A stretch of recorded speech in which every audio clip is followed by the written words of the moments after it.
You really don't belong here, Catherine, my mother-in-law Margaret said, her perfectly manicured nails gripping her coffee cup. Christmas is a time for real family, and after what happened with the company, well, she trailed off, letting the implied accusation hang in the air. I sat across from her in her immaculate living room, surrounded by expensive holiday decorations, and the suffocating weight of 5 years of barely concealed hostility. My name is Catherine Chen Roberts, and at 35, I had just been uninvited from my husband's family Christmas celebration. I am real family, Margaret. I'm David's wife, I replied, keeping my voice steady, despite the anger bubbling beneath the surface. She laughed, a cold sound that held no warmth. A wife who cost her husband his position in the family business. Please, if you truly cared about this family, you would have kept quiet about those discrepancies in the books. Ah, there it was, the real reason for my banishment. 3 months ago, as the company's financial advisor, I'd discovered significant irregularities in the accounts, irregularities that pointed directly to my brother-in-law Thomas's creative accounting. When I brought it to the board's attention,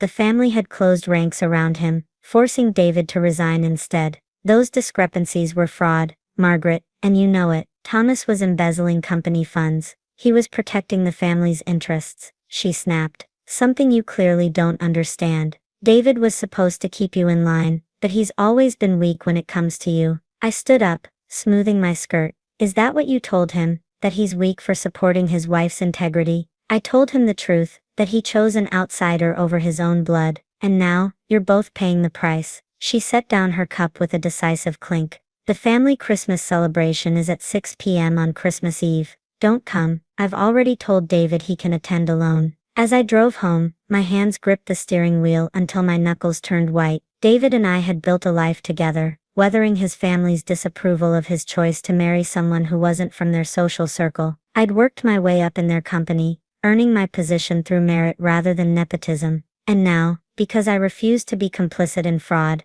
I was being erased from family traditions. David was waiting when I got home, his face tight with concern. How bad was it? Your mother has officially uninvited me from Christmas, I said, hanging up my coat. Apparently I'm not real family. He ran a hand through his dark hair, a gesture I knew meant he was frustrated. This is ridiculous. I'll talk to her. Don't, I said, touching his arm. You know it won't help. She's made up her mind. Then I won't go either, he declared. We'll have our own Christmas. I shook my head. No, you should go. They're still your family, and refusing to attend will only make things worse. I didn't add that his absence would just give them more ammunition against me, more proof that I was destroying their precious family unity. Kate, he said softly, using the nickname he knew I loved. You're my family too. I know, I replied, managing a smile. And that's why I have a plan. He raised an eyebrow. What kind of plan? The kind that might make your mother finally understand what family really means.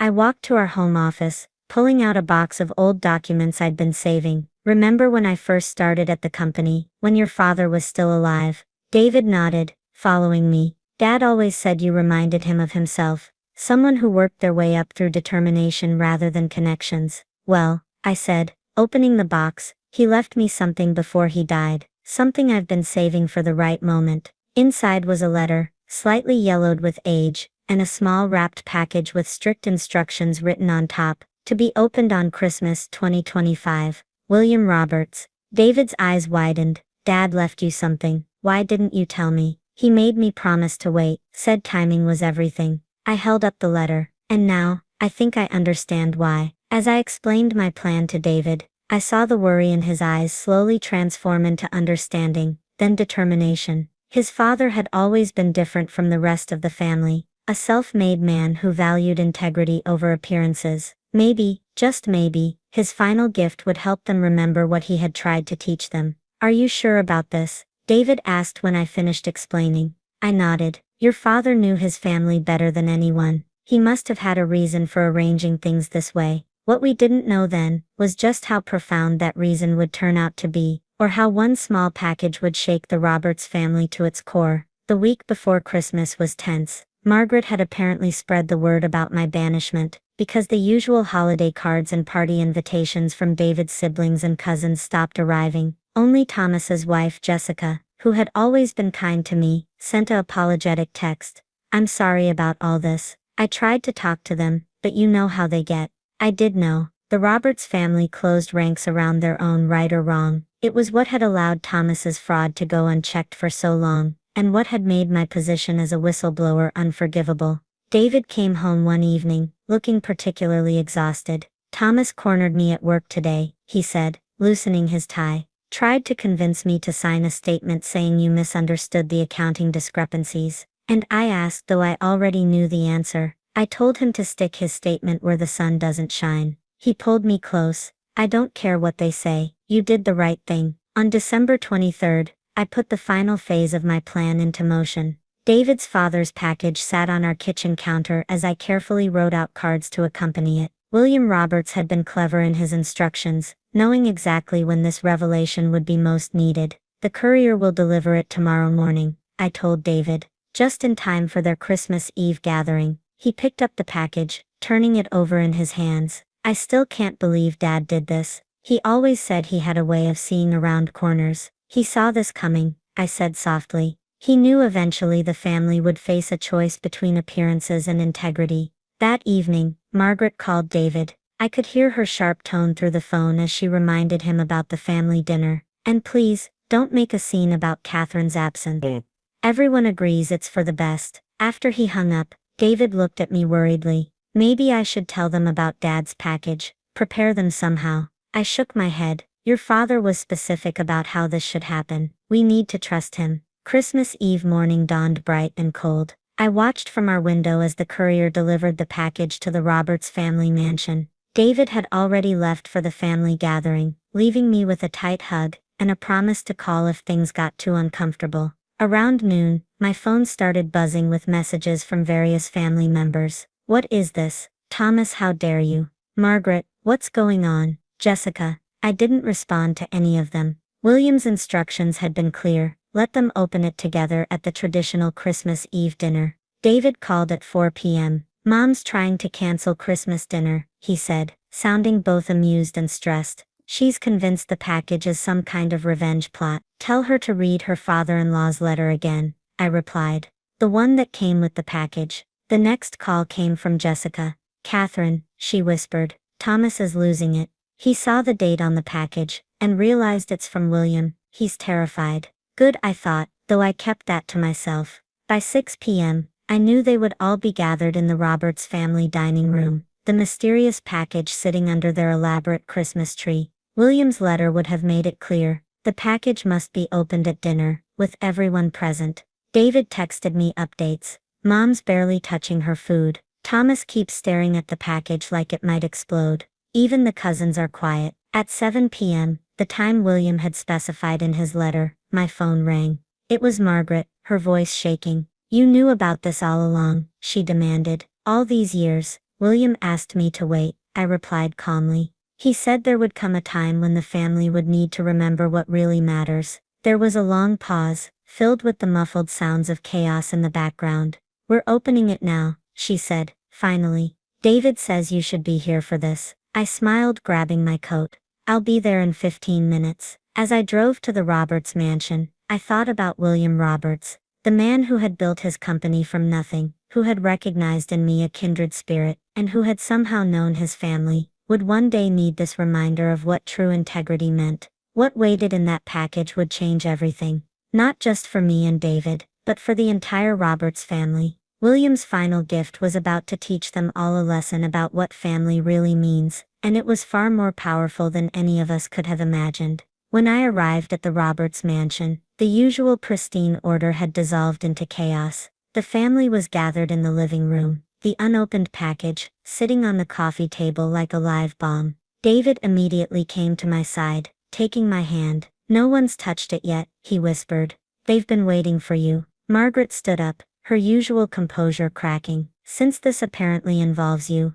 perhaps you should do the honors. I looked around the room. Thomas sat rigid in his armchair, his face pale. The cousins huddled together on the sofa, while Jessica gave me an encouraging nod. With steady hands, I unwrapped William Roberts' final gift. Inside was a leather-bound ledger, and a USB drive, along with another letter. As the family patriarch's familiar handwriting filled the room with his presence one last time, I began to read aloud. My dear family, if Catherine is reading this, then my predictions about the company's future have come true. I built this business on integrity, not just profit, but I've watched with growing concern as our family's values shifted after my retirement. Thomas, my son, I knew about your creative accounting long before I died. I kept detailed records, which you'll find in this ledger. But instead of exposing you, I chose to wait, to give you a chance to right your own wrongs. You chose differently. Catherine saw what I saw, that our company was becoming something I never intended. When I hired her, I recognized a kindred spirit, someone who understood that true success comes from doing what's right, not what's easy. Inside this USB drive, you'll find two things. First, evidence that would have implicated not just Thomas, but several board members in financial fraud 5 years ago. Second, documentation showing how Catherine tried to quietly correct these issues for years, before finally having to come forward. She protected this family far longer than any of you deserved. The room was silent, except for Thomas's sharp intake of breath. Margaret had sunk back into her chair, the color draining from her face. I continued reading, but this isn't just about business. Margaret, my dear daughter-in-law, you've worked so hard to maintain the perfect family image, that you've forgotten what family really means. It's not about appearances or social standing, it's about standing together, especially when doing the right thing is difficult. Catherine didn't destroy this family by exposing the truth. The truth was already destroying us. She just tried to stop the bleeding. So here's my final gift to all of you, a chance to rebuild, not just the company, but our family, on a foundation of truth and integrity. The choice is yours. All my love, William. The silence that followed was deafening. Thomas was the first to break it, standing up with tears in his eyes. I'm sorry, he said, looking directly at me. I was so angry when you exposed what I'd done. I never stopped to think about how long you'd been trying to protect us all. Jessica moved to his side, squeezing his hand. We all owe Catherine an apology. Margaret remained silent, staring at the ledger in my hands. Finally she spoke, her voice barely above a whisper. William always said we'd regret choosing appearance over substance. I didn't understand until now. She stood up, smoothing her skirt in a gesture so familiar it made my heart ache. But instead of her usual cold demeanor, there were tears in her eyes. Catherine, she said, I was wrong. About everything. Can you ever forgive us? I looked at David, seeing in his eyes the same hope I felt. That's what family does, I replied softly. The next few hours were filled with tears, confessions, and the beginning of healing. The cousins ordered pizza, a shocking departure from the traditional formal dinner, and we sat together, reading through William's records, and really talking for the first time in years. As midnight approached, Margaret insisted we stay the night. It's Christmas Eve, she said, and this time, the whole family should be here.